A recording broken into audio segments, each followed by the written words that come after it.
27वीं आईनी तरमीम पर तशवीश। पाकिस्तान ने UN हाई कमिश्नर बराए इंसानी हकूक़ का बयान मुस्तरद कर दिया।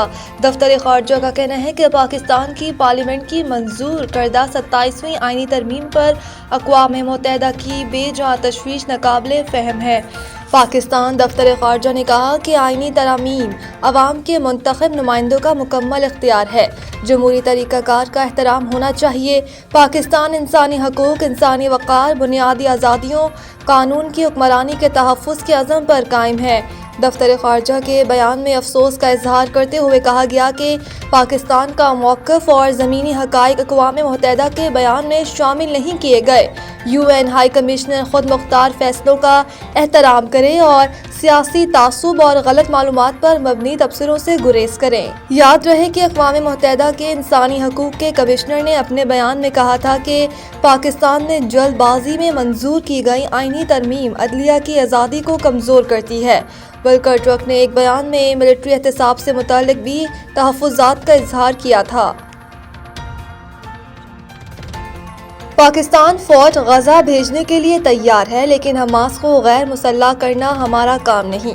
इसहाक डार। इस्लामाबाद में न्यूज़ कॉन्फ्रेंस करते हुए इसहाक डार का कहना था कि फ़लस्तीनी मुज़ाहमती तंजीम हमास को गैर मुसल्लह करना फ़लस्तीनी कानून नाफिज करने वाले इदारों के दायरेकार में आता है। पाकिस्तान इसके लिए तैयार नहीं है। हमास को गैर मुसल्लह करने पर इंडोनेशिया ने भी तहफ़्फ़ुज़ात ज़ाहिर किए हैं। इसहाक डार ने कहा, इंटरनेशनल स्टेबलाइजेशन फोर्स में पाकिस्तानी फ़ौजी दस्तों से मुतालिक पाकिस्तान ने वाज़ेह किया है कि उसे अक़वाम मुत्तहिदा की सलामती कौंसिल से तस्लीम शुदा होना चाहिए। वज़ीर आज़म ने फील्ड मार्शल से मशवरा करके फ़ोर्स भेजने का असूली ऐलान किया। वज़ीर ख़ारजा ने कहा कि अक़वाम मुत्तहिदा की दरख्वास्त पर अफ़गान अवाम के लिए खाने पीने की चीज़ें और इंसानी इमदाद भेजने का फ़ैसला आज कर लेंगे।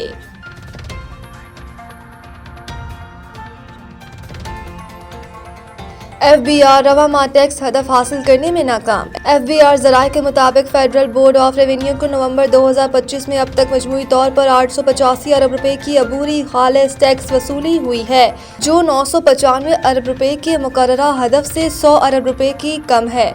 ज़राए ने बताया कि रवा माली साल 2025-26 के पहले 5 माह जुलाई तक नवंबर के दौरान FBR को मजमूई तौर पर 4730 अरब रुपए की अबूरी खालिस टैक्स वसूलियाँ हुई हैं, जो कि मुकर्ररा हदफ 5045 अरब रुपए से हुई हैं, जो कि मुकर्ररा हदफ 5045 अरब रुपए से 315 अरब रुपए कम है। हुक्काम के मुताबिक अगले चंद रोज तक 29 और 30 नवंबर के हतमी अदाद-ओ-शुमार मुरतब होने के बाद ये शॉर्ट फॉल कुछ हद तक कम होने का इम्कान है।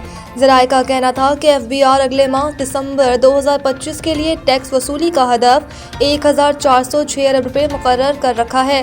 ताहम रवा माली साल के पहले 5 माह में FBR को टैक्स वसूली में बड़ी कमी का सामना है, जिसके बाइस FBR के लिए रवा माली साल के लिए मुकर्ररा करदा 13.9 ट्रिलियन रुपए के नज़रसानी शुदा हदफ की वसूली भी बड़ा चैलेंज बनती जा रही है।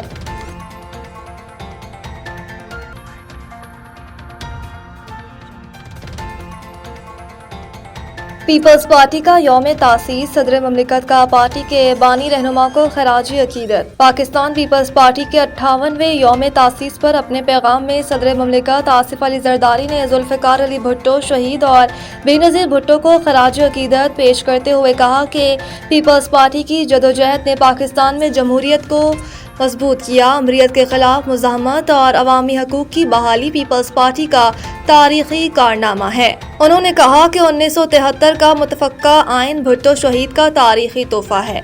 वफ़ाक़ के इस्तेहकाम और कौमी यकजहती में पीपल्स पार्टी का कलीदी किरदार है। गिलगित बल्तिस्तान और आज़ाद कश्मीर में इस्लाहात पीपल्स पार्टी का अहम कारनामा है। इनका कहना था कि मुल्क के एटमी प्रोग्राम की बुनियाद पीपल्स पार्टी ने रखी। ज़मीन, मजदूर, तालीम और समाजी इंसाफ की तारीख़ी इस्लाहात पीपल्स पार्टी की शनाख्त हैं। MRD से ARD तक पीपल्स पार्टी जमहूरी इर्तिका का मेमार रही है। MRD से ARD तक पीपल्स पार्टी जमहूरी इर्तिका की मेमार रही है। चार्टर ऑफ डेमोक्रेसी और 18वीं तरमीम पीपल्स पार्टी का जमहूरी विरसा है। आसिफ अली जरदारी ने कहा कि नेशनल एक्शन प्लान में पीपल्स पार्टी की शमूलियत अहम है।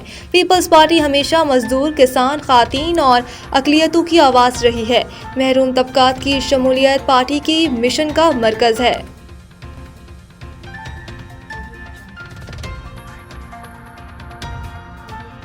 سری لنکا میں تباہی پھیلانے کے بعد سمندری طوفان بھارت کی طرف بڑھنے لگا۔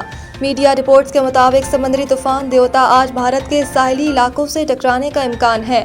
میڈیا رپورٹس کے مطابق سمندری طوفان دتوا آج بھارت کے ساحلی علاقوں سے ٹکرانے کا امکان ہے۔ طوفان کے زیر اثر بھارتی ریاست تامل ناڈو کے ساحلی علاقے میں شدید بارشوں سے نشیبی علاقے زیر آب آ گئے، جبکہ 50 سے زائد پروازیں بھی منسوخ ہو گئیں۔ اس سے پہلے سری لنکا میں طوفان دتوا کے باعث ایمرجنسی نافذ کر دی گئی۔ شدید بارشوں، سیلاب اور لینڈ سلائڈنگ سے 153 افراد ہلاک ہوئے۔ غیر ملکی خبر ایجنسی رائٹرز کے مطابق حکام کا کہنا ہے کہ زیادہ تر اموات لینڈ سلائڈنگ کی وجہ سے ہوئی ہیں۔ شمالی اور مشرقی علاقوں میں 300 ملی میٹر تک ہونے والی بارش لینڈ سلائڈنگ کی وجہ بنی۔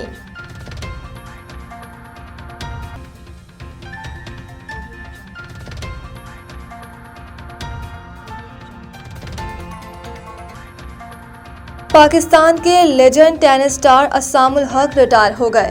اسلام آباد میں ہونے والا ATP چیلنج کپ کا مینز ڈبل فائنل اسام الحق کے کیریئر کا آخری مقابلہ تھا۔ چیلنج کپ کے مینز ڈبل فائنل میں اسام کو مزمل مرتضیٰ کے ساتھ حریف پلیئر کے خلاف سٹریٹ سیٹ میں شکست ہوئی۔ اسام الحق کا کہنا تھا کہ حریف پلیئر کو جیت تو مبارکباد پیش کرتے ہیں، پورے کیریئر میں سپورٹ کرنے پر اپنی فیملی اور دیگر لوگوں کے شکر گزار ہیں۔ انہوں نے کہا کہ بطور صدر پاکستان ٹینس فیڈریشن وہ نوجوان کھلاڑیوں کے لیے ہر ممکن سہولیات فراہم کرنے کی کوشش کر رہے ہیں۔ ATP ٹورنامنٹ کا پاکستان میں انعقاد بڑی کامیابی رہی۔ یاد رہے کہ اسام الحق نے گزشتہ دنوں پروفیشنل ٹینس سے ریٹائرمنٹ کا اعلان کیا تھا۔ پاکستان کے لیجنڈ ٹینس کھلاڑی اسام الحق نے اپنے شاندار کیریئر کے دوران ملک کے لیے سب سے زیادہ 18 ATP ورلڈ ٹور ٹائٹل جیتے۔ 28 ATP چیلنج ٹائٹل ان کے نام رہے۔